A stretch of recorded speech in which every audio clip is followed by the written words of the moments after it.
Bonjour et bienvenue dans cette nouvelle vidéo tutoriel concernant la mise à jour d'une chaussure Intellineum.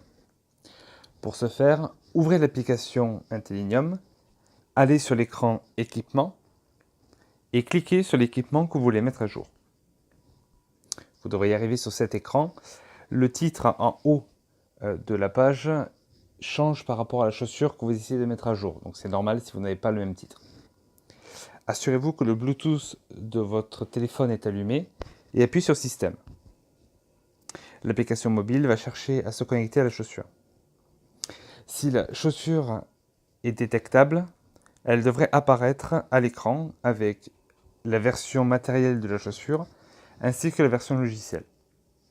Si vous avez le message d'erreur comme quoi la chaussure n'est pas trouvable, c'est que soit la chaussure n'a plus de batterie, soit le Bluetooth de la chaussure est éteint.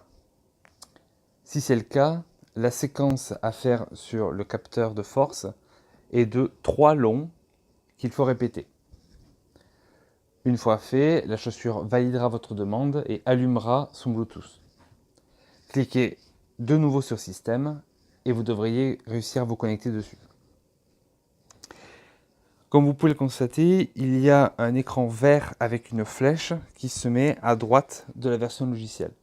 Cela veut dire que une mise à jour est disponible pour votre chaussure.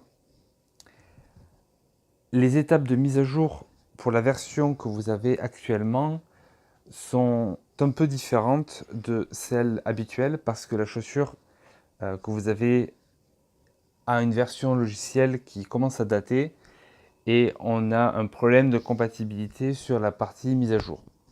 Ça ne change pas grand chose, il y a juste une étape supplémentaire, mais sachez que l'opération normale est plus simple que celle que je vais vous montrer aujourd'hui. Donc appuyez sur la flèche verte avec l'écran. Vous devrez voir scan en cours, connexion connectée et rester bloqué sur connecté. C'est l'étape en trop et c'est celle-là qu'il va falloir bypasser. Si vous êtes patient, vous pouvez regarder connecté, ça va rester connecté non-stop et la mise à jour ne va pas se démarrer. Donc ce que je vous propose, c'est d'appuyer sur le bouton retour de votre téléphone pour venir à l'écran précédent, recliquer sur la chaussure et recliquer sur système. Vous devriez retrouver les versions matérielles et logicielles et normalement, voilà, la petite flèche verte réapparaît. Appuyez de nouveau sur la flèche verte et cette fois-ci, nous ne devrions pas rester bloqués sur connecté. La mise à jour devrait commencer et un pourcentage devrait être visible. Voilà. Il se peut que vous receviez un écran rouge qui vous dit que l'équipement n'est pas disponible.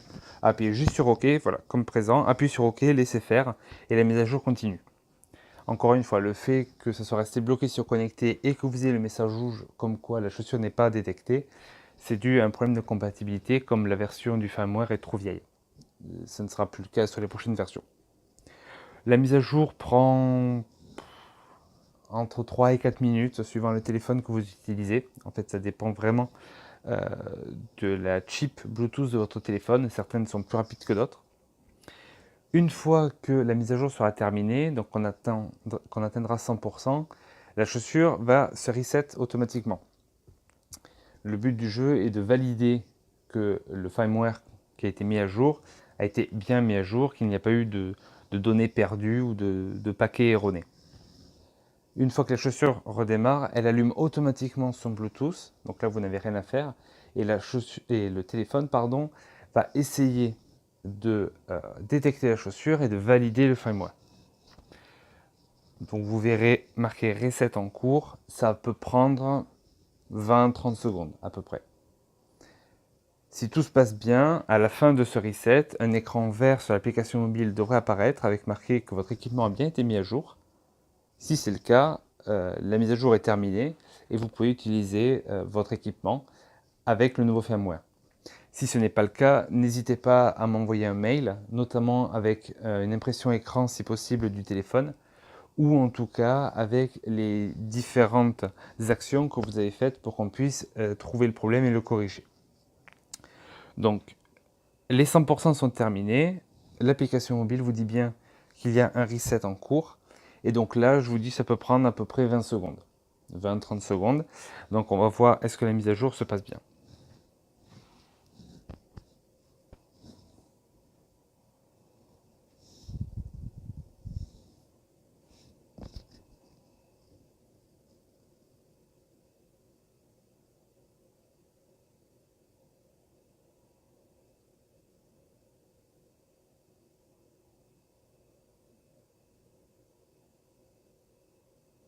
Voilà, la mise à jour était terminée.